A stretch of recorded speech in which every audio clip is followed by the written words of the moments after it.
Salut, c'est Ngoupayu Abdel Nasser, médiateur de la formation et entrepreneur dans le domaine de l'innovation technologique.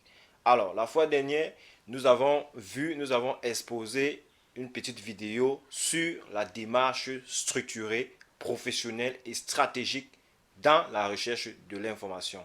Et aujourd'hui, nous allons continuer avec l'étape 4 qui est recouper et valider une information ou bien des informations.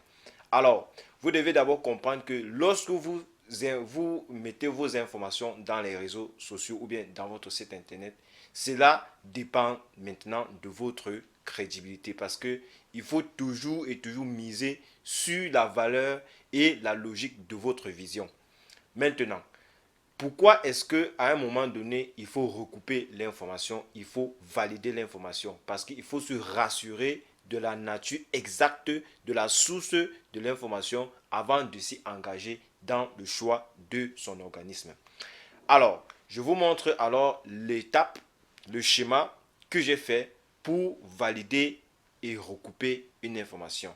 Valider et recouper une information nécessite trois rubriques. La première rubrique qui est la comparaison de plusieurs sources pour éviter de se faire biaiser.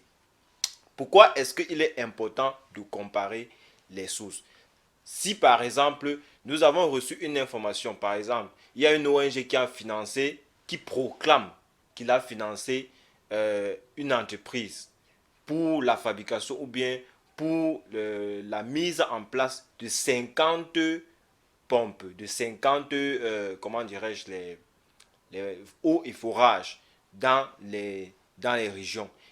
Comment est-ce qu'il faut se rassurer? Allez donc voir les carnets, les agendas, les fiches techniques, les partenariats que cet organisme a eu à traiter avec l'entreprise pour vous rassurer effectivement que non.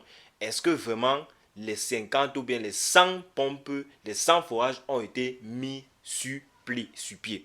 Or, si maintenant vous vous rendez compte que l'information est déjà un peu cohérente, vous pouvez aller la page Facebook ou bien la page Twitter ou bien LinkedIn de l'organisme, regarder les activités, les réalisations que cet organisme a fait ou bien que l'entreprise a filmé et posté pour effectivement rassurer la communauté que non, que le projet a été mis sur pied. C'est la raison pour laquelle on vous demande que quand vous récupérez toutes ces informations, rassurez-vous, comparez les informations, rassurez-vous que effectivement c'est cette ONG qui a financé le projet, c'est cette ONG qui a mis sur pied, c'est cet organisme ou cette entreprise qui a travaillé, sous-traité la commande de l'organisation.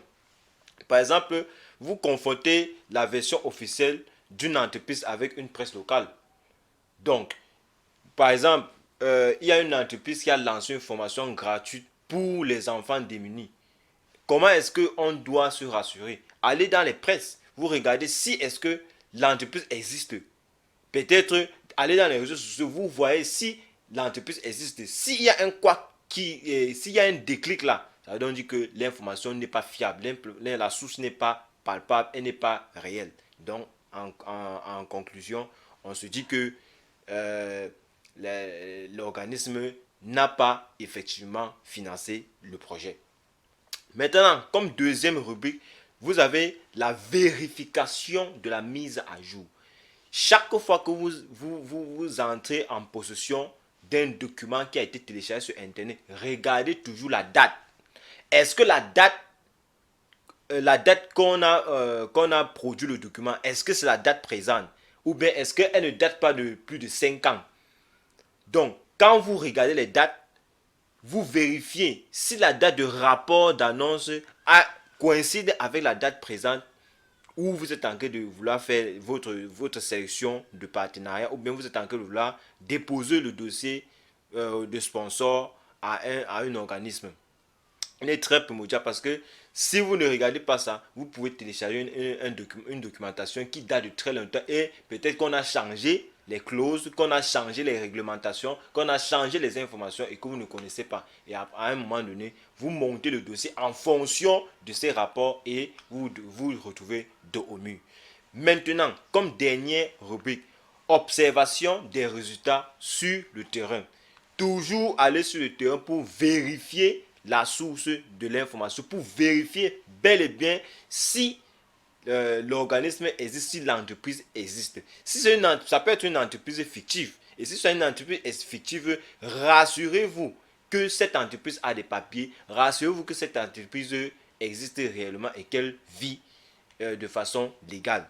Donc, vous pouvez aussi regarder les témoignages. Il y a des partenaires qui en témoignent dans certains organismes que non, tel organisme finance, tel organisme parraine, tel organisme subventionne. C'est comme ça qu'on fait la fouille et la recherche de certaines informations. Et lorsqu'on a fouillé, on a regardé la source, on valide l'information, on valide maintenant que non, effectivement, l'entreprise telle subvention, l'entreprise telle accompagne les jeunes. Donc, je fais le récapitulatif, recouper et valider les informations. Premier point, comparer plusieurs sources pour éviter les biais ou les intoxications des informations. Vérifier les dates et les mises à jour, peut-être parce que certaines données peuvent être obsolètes, et croiser avec les articles de presse locale pour voir la perception du terrain. Merci, c'était un groupe Abdel Nasser. Ciao, ciao pour la prochaine étape.